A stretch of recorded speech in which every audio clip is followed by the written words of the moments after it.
Greetings, my fellow freedom lovers, sovereign thinkers. This is LL3's newest podcast. My name is Craig, transmitting from the beautiful Swampy Mangas of South Florida, and today's date is Monday, November 27th, 2017.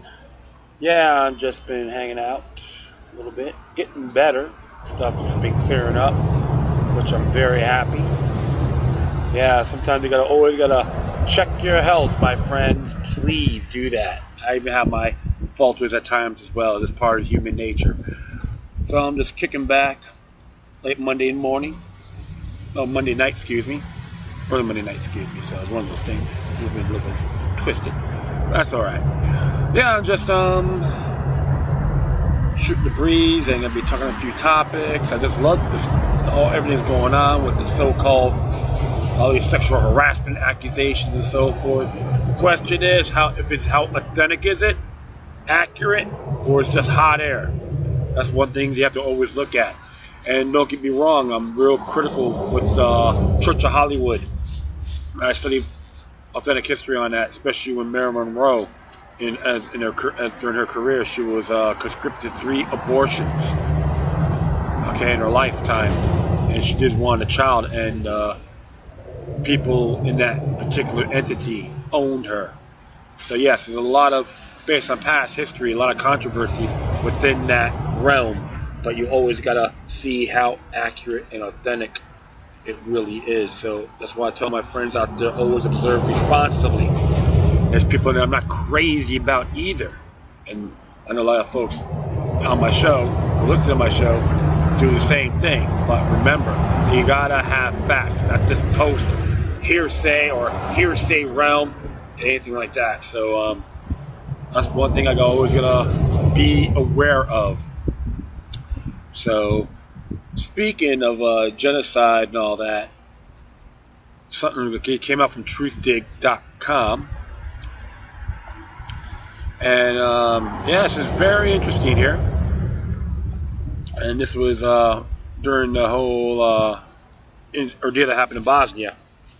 It's by Chris Hedges, and it says here, on July 11th, 1995, I was in the office of the Bosnian Prime Minister Haris Slajic in the besieged city of Sarajevo. As Serb artillery shells exploded in the streets around us, we listened to the last radio communication from the UN safe area in Srebrenica being overrun by Serb troops led by General Ratko Mladic. There was no doubt among any in the room that widespread killing of Muslims was about to begin. This is the result of twisted policy containment. Slajic said to me bitterly, the UN contained thousands of our tanks and artillery pieces and disarmed our population. And when we asked why the arms embargoes against us could not be lifted, we were told because it would endanger those Muslims living in the protected class. This argument after the Serb attack is now gone, but it means that the UN has become an accomplice to murder. Thousands of the 42,000 in the Srebrenica enclave, ostensibly protected by some 400 Dutch troops acting as UN peacekeepers, fled the Serbs, advancing on the city and congregate in terror at the Dutch base at Porokari, 3 miles north of Srebrenica. Desperate pleas by the Muslim leadership in Srebrenica to the United Nations and the North Atlantic Treaty Organization for air support were ignored. The Bosnian Serb army, led by Mladic, who last week was sentenced to life in prison by the International Criminal Tribunal for the former Yugoslavia, SCTY, on charge of genocide, crimes against humanity, and other war crimes, ordered his soldiers to round up thousands of boys and men of execution and hunt them down as they tried to escape the territory under the control of the Bosnian Muslims. When the slaughter was complete, more than 7,000 had been slain, the worst war crime in Europe since World War II. Independence movement in the Federal Republic of Yugoslavia, a country created at the end of World War II, began to form in the 1990s. The state of Bosnia, Serbia, Montenegro, Croatia, Slovenia, and Macedonia, with their mix of Orthodox Church Serbs, Muslim Bosniaks, Christian Croats, and Muslim ethnic Albanians, would all eventually sever ties with Belgrade to create separate nations. Slovenia and Croatia declared independence first in 1991. When Bosnia and Herzegovina declared independence in 1992, the Serbian government and Belgrade intervened militarily on behalf of the Serb minority. Belgrade formed a rival Bosnian government and military its leadership drawn from the old Yugoslav army, or the GNA. The Bosnian Serb fighters under the command of Mladic has access to the equipment, vehicles, arms, and heavy weaponry of the GNA. They mounted a ruthless campaign of ethnic cleansing to drive the Bosniak and Croat civilians out of Bosnia in the hope of forming an ethnically cleansed Serb state. The war in parts of Croatia and Bosnia was savaged. The Serbs carried out numerous mass executions of civilians and razed through villages, often by dynamiting or burning.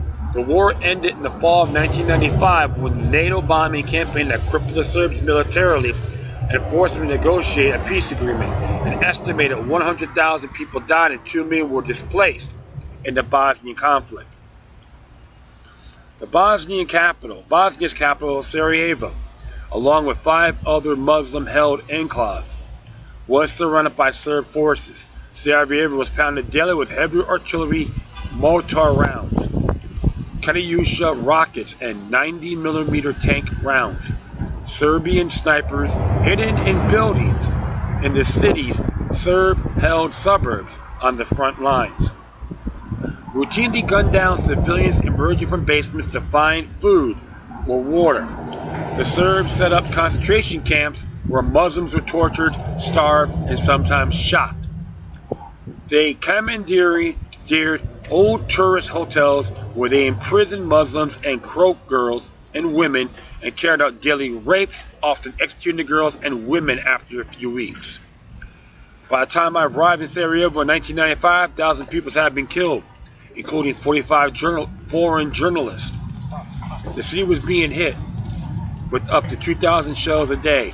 4 or 5 people were killed and at least 2 dozen were wounded daily. Sarajevo was my most dangerous assignment in the 2 decades I worked as a war correspondent. There were frequent attempts by the European Union to mediate an end to the war, but aside from a few brief case fires, the fighting continued. At the same time, an arms embargo enforced against the Muslims by the international community crippled the ability of the Muslims to defend themselves. The UN eventually established 6 UN safe areas, including Srebrenica and Sarajevo. UN peacekeepers stationed in these safe areas were supposed to protect the besieged Muslims. The peacekeepers, however, were never numerous enough or armed sufficiently to counter Serb attacks. By the end of the war, all the safe areas except Sarajevo have fallen to the Serbs. Mladic, who in 3 years of war had overseen numerous massacres in the Serb campaign of ethnic cleansing in Bosnia, has announced before the Srebrenica attack they would make the Bosniak Muslim population of the region vanish completely. There was little doubt, given what he had done in the past, but his intentions or his willingness to murder on a large scale. The stocky general was clinically shown on Bosnian television telling crowds, "No panic, please." He has shown handing a child a candy bar. "Don't be afraid," he said to frightened men, women, and children. "No one will harm you." But Mladic was only one actor in the cast. Genocide was enabled by France, Britain, the United States, and the United Nations, and Muslim leaders in Sarajevo. the Western Alliance and the United Nations as in Rwanda a year earlier, when it failed to halt the slaughter of 1 million Tutsis by the Hutu majority, never intended to fulfill the promise to protect the surrounded Muslims in Srebrenica. The UN admitted it needed at least 6,000 troops in Srebrenica, yet provided only a token force of 400 Dutch peacekeepers. The UN Special Envoy to Balkans, the Japanese diplomat Yasui Akashi, and the head of the UN forces in the area, Bernard Janvier, blocked airstrikes that may have halted the Serb attack, relenting only in the final moments to make a symbolic strike that did little more damage. A Serb tank. The Serbs, enraged by the airstrike, took 32 Dutch peacekeepers hostage. Airstrike ceased after the hostages were taken, dooming Srebrenica. The Dutch soldiers, who had no stomach to fight, Mladic soldiers without air support, withdrew to their base. They permitted Serb soldiers to enter the base, where thousands of terrified Muslims had sought shelter and round up men, boys, most of whom were executed, as well as women and girls who were later raped. At the same time, the paramilitary leader in Srebrenica, Nazar Oric, who terrorized Serb villages around the enclave and was later charged with war crimes, had left the city with other commanders before the attack. The Muslim president of Bosnia, Alija Izetbegovic, had been told by the U.S. President Bill Clinton if Mladic carried out a massacre in Srebrenica, the U.S. would intervene to end the war. Izetbegovic, I was like a little tongue-tied there, sorry. He either saw the Muslims in Srebrenica as part of the human sacrifice required for UN intervention, which took place a few weeks later, or he naively believed that UN force would protect the enclave, highly doubtful given the UN's history of refusing to confront the Serbs in 3 years of warfare. The Clinton administration, we know now, was aware 6 weeks in advance of the attack that Srebrenica was being targeted by the Serbs, but did not intervene out of fear it would damage the ongoing peace negotiations.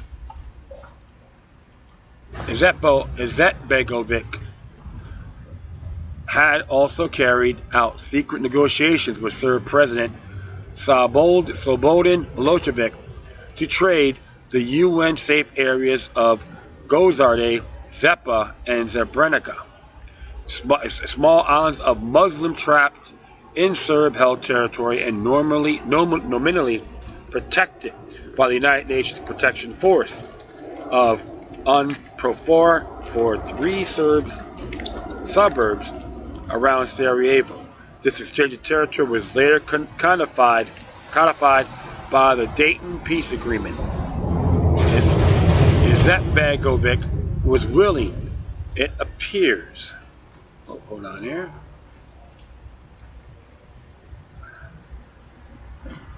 Shoot. Yeah, I went a little bit too far here. Sorry about that.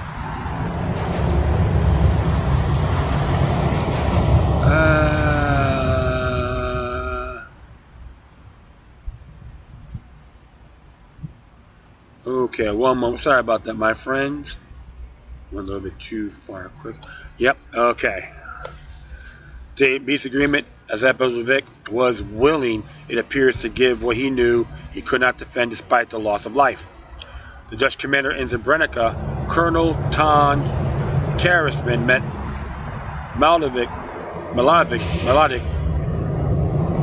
on July 12th and provided 8,000 gallons of gasoline for the Serb trucks and buses that transported boys and men to the killing fields and powered the bulldozers that carved out the mass graves.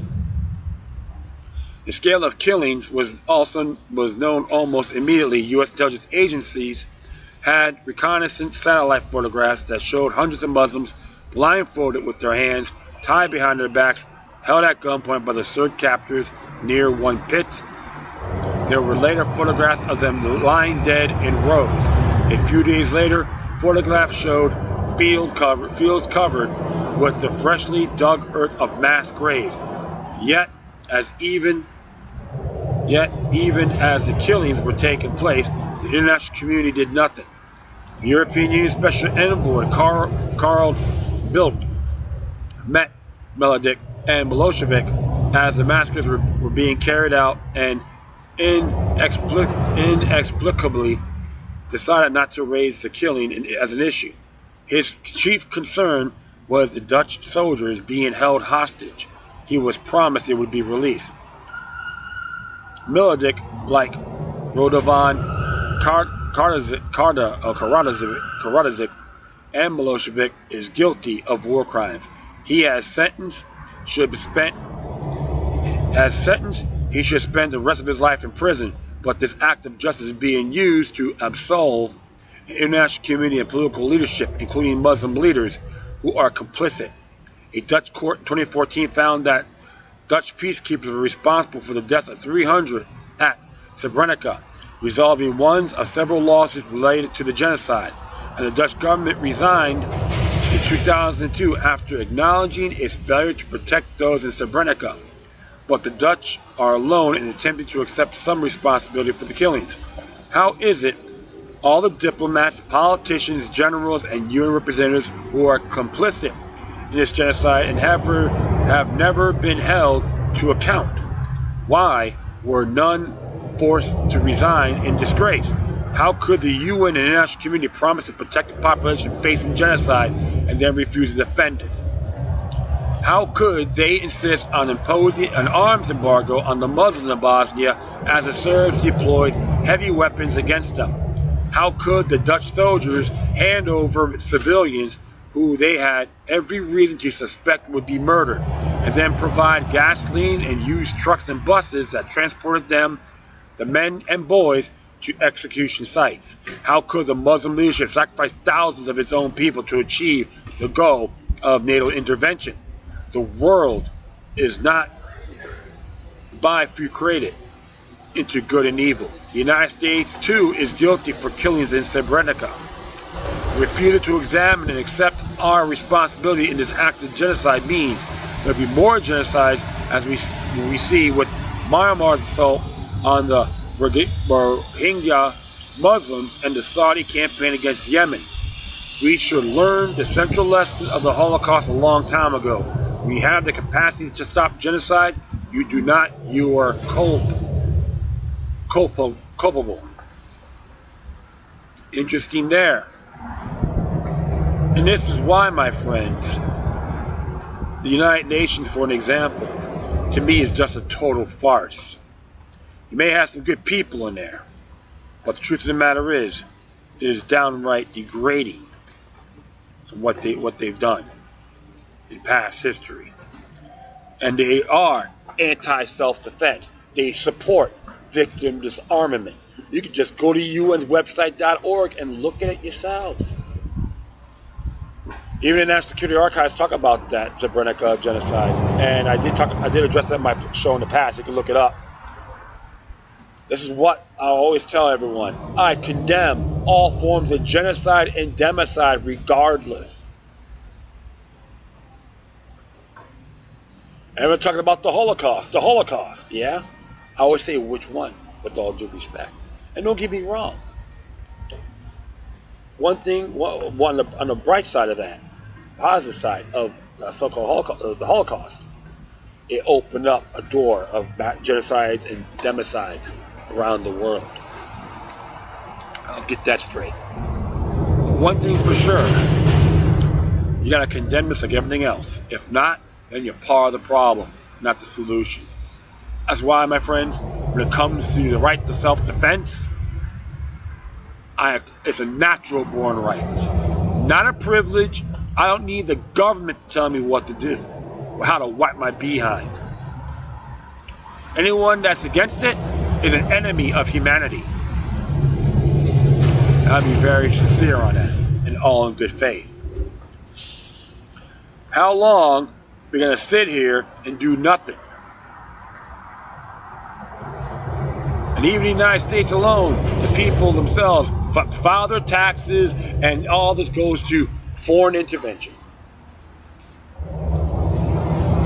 Plenty of ammunition on that. Even what's going on in Myanmar. Same as the CIA may be involved. I did one podcast about what's his name, Dalai Lama, or the CIA, be considered a CIA agent. There's files on that too. Look it up. Don't just take my word for it. Do your homework. I know many of you have done it. But once and for all, we got to condemn all forms of genocide and democide regardless. One day, because after they wipe out a certain group, these tyrants will go after everyone else. It's called a domino effect. Look what happened in Zimbabwe. They went after all the white people, the white farmers, and they still got the finger. The people still got the finger. They still got ramrodded. Speaking of that, we're going to talk about Mugabe and Zimbabwe from the Mize Institute. And the boat's coming by, so hang tight with their little wacky ass music.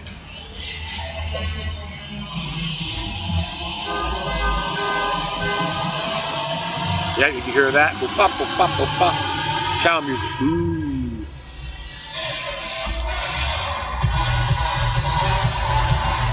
Yeah, well, that takes a lot of jazz beat, you know, regardless of the genre. 1, 3, 1, 3. Okay. All right, we got this one here. It says here, dictators fall, but states remain. Zimbabwe's already missed chance. It is by Carmen Elena Duraba, and it came out today. Last week, the fall of the Robert Mugabe's regime made headlines across the world and was greeted with relief and hope by the international commentators as well as Zimbabweans. Overall, the general feeling was of that a new beginning, long-awaited country that had been struck for 4 decades of rampant inflation, corruption, and an oppressive rule. There seemed to be little doubt, given how the news was presented, that it is pivotal and far-reaching transformation of this African nation. And yet, if one looks closely, that there are signs that despite the current sense of hope in Zimbabwe's Mugabe's removal will not bring long-awaited change. Mugabe retired with immunity and a $10 million US million severance check. How nice is that? Hi, I like to slaughter people. I like to treat people like garbage. And you know what? Give me money, severance pay. So if you're corrupt, you get respect. And a promise to be a paid salary for the rest of his life. So if you're a tyrant, you get benefits. He has now been succeeded by his vice president, who led the coup d'etat and capitalized on a year-long public protest against his disputed predecessor. With the new president, the rule of the ZANU Patriotic Front will continue, as they will the party's Marxist-Leninist ideology and its Politburo. More things change and more stay the same, I believe, right? Absolutely. How can we know that things won't change? There are many similarities between the recent history of Zimbabwe and not the too distant history of socialist republics, like Romania, for the thick of the repression and poverty to be the overwhelming hope of a new start following a revolution. But one important common aspect of the two regimes, Kayusku's and Mugabe's, is that neither of them were actual autocracies, or personal states. A 40-year totalitarian rule is not a one-man feast, but may be necessarily supported by an entire state apparatus for which the dictator himself often becomes no more than a mouthpiece. This state apparatus is always wrought with internal conflicts and small groups of interests competing to capture the power. Sometimes this is accomplished through internal purging mechanisms, but other times a popular revolution is necessary to bring about a change in the figurehead. The state apparatus reinvents and rebrands itself, usually adopting a more democratic, freer stance than before. For the people, the fall of the dictator may seem the end of the dictatorship with which had been associated for so long, but while dictators fall, the state remains. The corrupt and oppressive networks of political interests skilled in plundering keeps its tentacles firmly wrapped around the economy and the legal system. The octopus simply grows another head. In Romania, the bloody '89 revolution was followed by years of economic transition, market reforms, which now see the Social Democratic Party capturing power and law to serve their own interests. The demise of the autocrat did little for the people on the economic and political front. While a change, it has not been a sweeping change. It has not changed the system, which continue employing the same ideology and even using the same politicians to hamper and mismanage the economy and to restrict the freedoms of the population. One ought to remember Mises' warning in this context that every socialist is a disguised dictator. Human Actions, page 693. You can look it up yourselves. It's on there. Given the current outlook, then Zimbabwe may not call itself a liberated country or even a democracy, but its problems, inflation, corruption, poverty, lack of freedom will continue, and the difference between Zimbabwe's past and its future will only be visible perhaps in the degree of the ruler's oppression. The real economic and political freedom requires a different air altogether. It will never be possible to breathe it as long as politicians control how and when windows can be opened. It is in bringing this air around and not in the changing the face of the rule that popular revolutions must play a decisive role. Only thing I can say is this, my friends, this whole removal and resignation of Mugabe is nothing more than an effing sham, a monumental deception. And the people are celebrating, you folks over there are being duped. That parasite should be charged for war crimes on slaughtering innocent people because of what they look like. He's nothing more than a witch-hunting coward. He's getting severance pay and getting all these little benefits for the rest of his pathetic life. That's called tyranny, my friends. If I'm correct, Zimbabwe's a firearm-free zone, right? I could be mistaken, but I have to look that up. But one thing for sure, there's nothing more than a total sham. Political corruption at its finest. Don't be surprised. They may just anyone else that are black Zimbabweans and black folks may get slaughtered as well because they're going to treat it like white farmers, white people that live there, raped and pillage. They may be next. That's why, my friends, government means control of the mind in Latin. You never trust them, regardless. Just the plutocracy game changes, but still the same face. Oh yes, and I will be digressing, and I do apologize. I'll be right back. Okay, cool. So the next thing we're going to be doing here will be coming from Daily UK, updated today. No, yesterday they updated. And it says here, Japan is poised to flood the Pacific with 1 million tons of nuclear water contaminated by the Fukushima power plant. Associated Press. Oh, really? We knew that for a long time. It says here, the Japanese government is being urged by experts to gradually release radioactive water into the Pacific Ocean more than 6 years after tsunami overwhelmed the Fukushima nuclear power plant. The water is stored on site in around 900 and densely packed tanks and could spill should another major disaster strikes. The government had been urged to release the water into the ocean as all the radioactive elements of the water except tritium, which has been said to be safe in all amounts, have been removed through treatment. But if the tank breaks, it contents may not be able to be controlled. Local fishermen are extremely hesitant to this solution because many consumers are still uncertain to eat fish caught off Fukushima despite tests that the fish is safe to eat. Ha ha ha! Oh, what a wet dream, right? Today, only about half of the region's 1,000 fishermen go out and just twice a week because of reduced demand. Fumio Haga, a dragnet fisherman, said people will shun Fukushima fish again as soon the water is released. Lab technicians minced fish samples in Onahama Port in Awaki, packed them in a cup for inspection, and the record details such as who caught the fish and where. The packed fish then sold at supermarkets carry official state stickers. Only 3 kinds of fish passed the test when the experiment began in the mid-2012, 15 months after tsunami. Over time, the number had increased to about 100.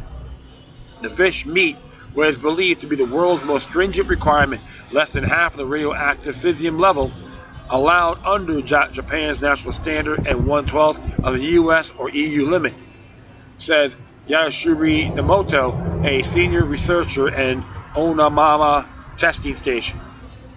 The amount of radioactive water at Fukushima is still growing by 150 tons a day. The reactors are damaged beyond repair, but cooling water must be constantly pumped in to keep them from overheating. That water picks up radioactivity before leaking out the damaged containment chambers and collecting in the basement. There are volumes of contaminated water grows because mixes with groundwater that seeps into the cracks in the reactor buildings. After treatment, 210 tons is reused as cooling water and remains 150 tons sent to tank storage. During heavy rains, the groundwater inflow increases, significantly adding to the volume. The water is costly and headache for the Tokyo Electric Power Company, the utility that owns the plant. To reduce the flow, as it dug dozens of wells to pump out groundwater before it reaches the reactor building, and built an underground ice wall of questionable effectiveness by partially freezing the ground around the reactors. Another government panel recommended last year that the utility known as TEPCO dilute the water about 50 times and release about 400 tons daily to see a process that would take almost a decade to complete. Experts note that the release of radioactive tritium water is allowed at other nuclear plants. And there's a cool little video about that, about a documentary, and it's really interesting, really disturbing, I would say. But it's really funny when you have all these things going on with Fukushima, and it's a ghost town. According to the documentary, it's a ghost town, and it's really scary. And still, radiation, still the cesium level is still pretty high. That area in Japan, to be very sincere, is not in good shape at all. It's a real shame. The train's going by, so bear with me here. So hang tight. So hopefully the train will end up stop using its horn. You can hear it right now. Okay, cool. So like I said, the whole area there is just isolated, and a lot of people in that country, and even along that area, Pacific area, have felt the big effect. That including the whole Pacific coastline from North America, because the jet stream picked up the radiation and boom, dropped everything. It's really disturbing, my friends. You gotta be safe out there and find ways of countering it, especially with kelp. Detoxify yourselves from this poison, especially with your children. Of course, the cells are developing. It's really scary what can happen. All right.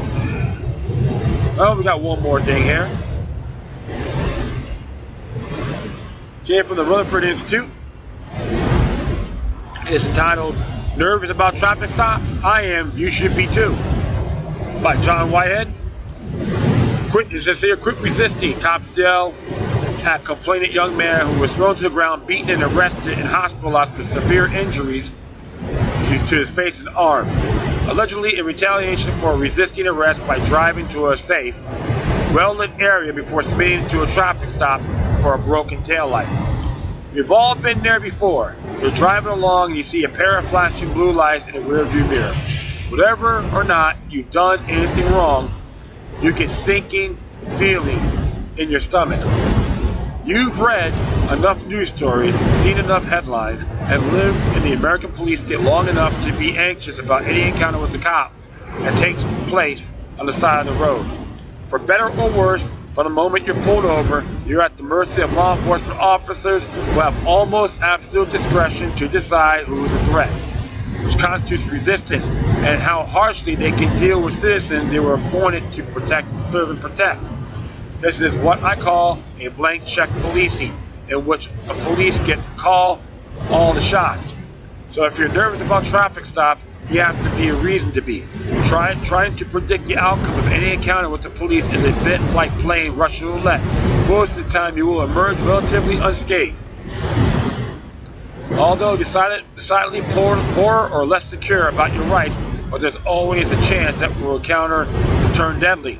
For instance, just a year ago, in the early morning hours of December 1st, 2016, Gregory Tucker, a young African man, was pulled over by Louisiana police for a broken taillight because he did not feel safe stopping immediately. Tucker drove calmly and slow to a safe, well-lit area a few minutes away before stopping in front of his cousin's house. That's when what should have been a routine traffic stop become yet another example of police brutality in America, and another reason why Americans are justified in the fear of cops. According to the lawsuit that was just filed in the federal court by the Rutherford Institute, police ordered Tucker out of his vehicle, and after he had stepped out, immediately placed him under arrest for resisting.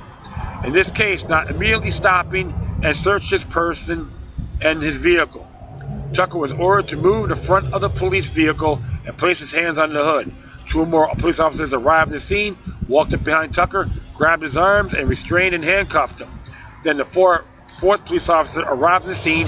According to the police dash camera footage, Tucker was thrown to the ground and punched numerous times in the head and body. Yay! Thank you for being tyrannical. Malate Sung will be extremely proud of you guys. It's based on according to the police dash cam. The police also yelled repeatedly to Tucker, "Quit resisting." They deserve a penile microphone, right? Absolutely. Tucker bleeding with injuries to his face, head, arm, then was placed into the back of a police vehicle, and EMTs were called to treat him. He was eventually taken to the hospital for severe injuries to his face and arm. Mind you, this young man complied with police. He just didn't go fast enough to suit their purposes. Oh my goodness, they're so special. This young man submitted to police. He challenged the police. He didn't challenge police authority when they frisked him, searched his car, handcuffed him, and beat him to a pulp.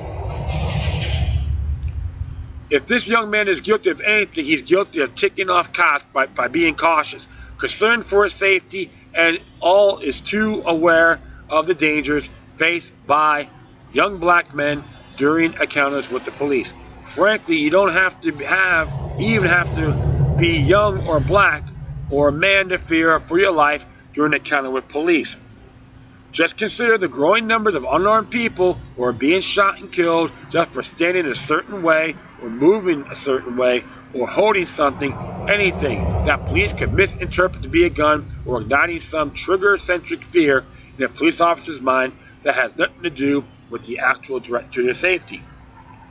At the time when police can do no wrong, at least in the eyes of the courts, police unions and politicians depend on their votes and fear for officer safety is used to justify all manner of police misconduct. We the people are at severe disadvantage. Add a traffic stop to the mix and their disadvantage increases dramatically. According to the Justice Department, the most common reason for a citizen to come into contact with the police is being a driver in a traffic stop. On average, 1 in 10 Americans gets pulled over by police. Black drivers are 31% more likely to be pulled over than white drivers, about 23% more likely than Hispanic drivers. As the Washington Post concludes, driving while black is indeed a measurable phenomenon. Indeed, police officers have been given free rein to pull anyone over for any variety of reasons. This free-handed approach to traffic stops has resulted in drivers being stopped for windows that are too heavily tinted, or driving too fast, driving too slow, failing to maintain speed, following too closely, improper lane changes, distracted driving, screeching a car's tires, and leaving a parked car door open for too long. Boys can also be stopped by police for driving near a bar or on a road that has a large amount of drunk driving. Driving a certain make of car, Mercedes, Grand Prix, and Hummers are among the most ticketed vehicles.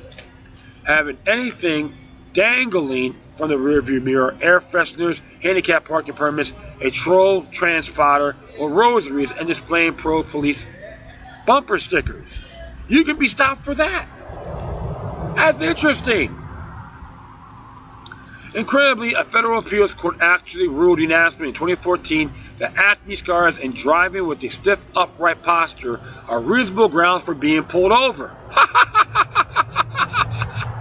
Oh man! The Fifth Circuit Court of Appeals ruled that driving a vehicle that has a couple of air fresheners, rosaries, and pro-police bumper stickers at 2 miles over the speed limit is suspicious. Assume, kinda, sorta, it's the only way. Meriting a traffic stop. Meriting a traffic stop. Okay? So, if you have all these things, you can get pulled over, and they say, that's okay. Equally appalling, in Helen versus North Carolina, the U.S. Supreme Court, which has largely paved the way for the police and other government agents to probe, poke, pinch, taser, search, seize, strip, and generally manhandle anyone see fit in almost any circumstance. Allow police officers to stop drivers who appear nervous, provided they provide a palatable pretext for doing so.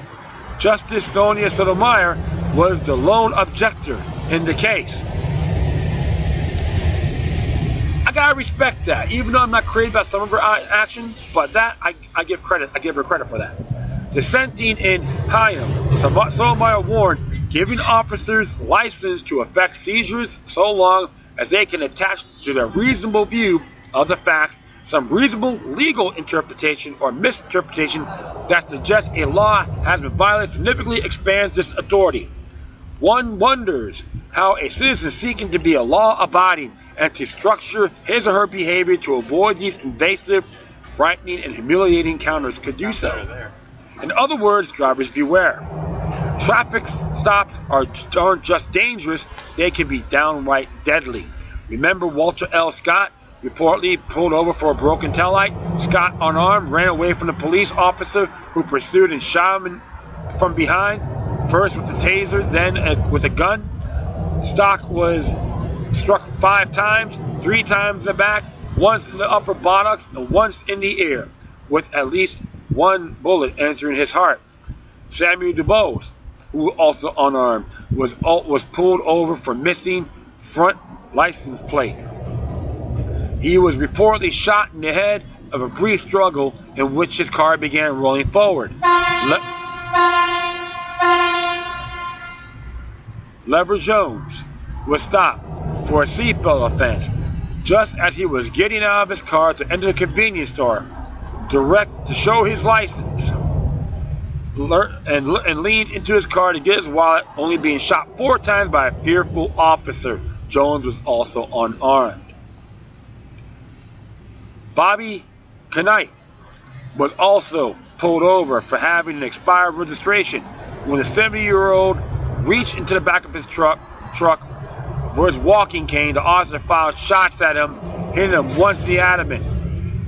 Dontrell Stevens was stopped for not bicycling properly. The officer pursuing him thought the way Stevens rode his bike was suspicious. He thought the way the Stevens got off his bike was suspicious. 4 seconds later, Sheriff Deputy Adams Lynn shot Stevens 4 times as he pulled out a black object from his wristband. The object was his cell phone. Stevens was unarmed. Sandra Bland pulled over for allegedly failing to use her turn signal, was arrested after refusing to comply with the police orders to extinguish her cigarette and exit her vehicle. The encounter escalated with the officer threatening to light Bland up with his taser. 3 days later, Bland was found dead in her jail cell. "You're doing all this for a failure to signal?" Bland asked as she got out of her car after having been yelled and threatened repeatedly. Keep in mind, from the moment those lights start flashing and that sirens goes off, we're all in the same boat. However, it is what happens after being pulled over that's critical. Survival is key. Technically, you have the right to remain silent, beyond the basic requirement to identify yourself and show your registration. You have the right to refuse to have your vehicle searched. You have the right to film your interaction with police. You have the right to ask to leave. You have the right to resist an unlawful order, such as a police officer detecting you to distinguish your cigarette, put away your phone, or stop recording them. However, there's a price for asserting one's right. That price more costly every passing day. If you ask cops that their enablers what Americans should do to stay alive and encounter with police, they will tell you to comply, cooperate, obey, not resist, not argue, not make the threatening gestures or statements, avoid sudden movements, and to submit to search of their vehicles, persons, and belongings. That's downright disgusting. A cop like that is nothing more than a treasonous Uncle Tom or Aunt Jemima. I will continue on here. A program stooge. The problem, of course, is what to do when compliance is not enough. After all, every day we hear about situations in which unarmed Americans complied and still died during an encounter with police simply because they appear to be standing in a shooting stance, or held a cell phone or a garden hose, or carried around a baseball bat, or answered the front door, or held a spoon in a threatening manner, or ran in an aggressive manner, holding a tree branch, or wandered around naked, or hunched over in defensive posture, or made a mistake of wearing the same clothes as a carjacking suspect, dark pants and a basketball jersey, or dared to leave an area at the same time that police officers showed up, or had a car breakdown by the side of the road, or were deaf or homeless or old. Now you can make all those kinds of excuses to justify these shootings, and in fact that's exactly what you hear from politicians, police unions, law enforcement officials, and individuals who are more happy to march in lockstep with the police. However, to suggest that a good citizen is a compliant citizen and that obedience will save us from the police state is not only recklessly irresponsible, but is also diluted, out of touch with reality. As I make it clear in my book, Battlefield, The War of the American People, in the American police state, compliance is no longer enough. Frankly, the only truly compliant, submissive, and obedient citizen in the police state is a dead one. If you're starting to feel somewhat overwhelmed, intimidated, and fearful of your life and the lives of your loved ones, you should be very afraid. I am. And this is why, my friends, you gotta be vigilant. Politeness is okay. I'm not going to argue with that, but use it with finesse. There's even a website, even in Florida, called FloridaDUI.org. You can just you can look that up, and it tells you about your rights. Sorry, that's from DUI, but any traffic stop, but there are conditions. Like a regular traffic stop, if you're going a little too fast, or you allegedly ran a stop sign and all that, you can put a piece of paper with your license, registration, and proof of insurance, boom, and it tells you everything you can do, including you don't have to submit those documents to them. You can just display it, and it's legit. You don't even have to sign a traffic ticket. Okay? Don't even talk to them. And I say that in good faith. It's principle, not personal. Because too many people, good folks, are suffering because they're giving that leeway, and they're like, oh yeah, I bless the police. Please tread on me. Being a goody two-shoes get you nowhere. See, it's like the word of underdog, riffraff, but they all have the badge. Now, I'm not going to here criticize the police as a whole. But you're going to got criminal elements in these institutions. It's nothing new. I'm not going to see how much percentage are because to be asked to die. The truth of the matter is, they were trained to be more aggressive. And of course, one person who wrote the book, Arrest Proof Yourself. And I always forget their names. Good grief. Sometimes I just remember the stuff, but you should always just look it up. Arrest Proof Yourself. And it's good stuff, good book to read. And the truth of the matter is, my friends, you gotta be vigilant. Stand up for your natural born rights. Not just from a traffic stop, but when you do encounters. The fact is, videotape it. Freedom of the press. They can document it. They can document you. You can't, and they say they can't do to them. They're not special. They're governmental delegates. Plain and simple. And that is all. I'd like to thank everyone for listening. Plus, feel free to download and share this throughout your social media networks. If you got any questions, comments, or send me something that's interesting you may want to check out, whatever you do, please correspond.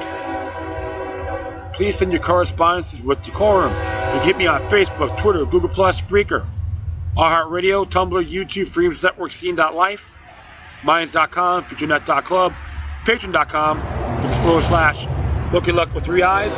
If you're a donor, that'd be awesome. You can hit me on Gab, GAB.ai. And the train's coming by. Hang tight. Hit me on Gab. Hold on. Well, hopefully I get my own studio. That'd be great. You can hit me on Gab at GAB.ai.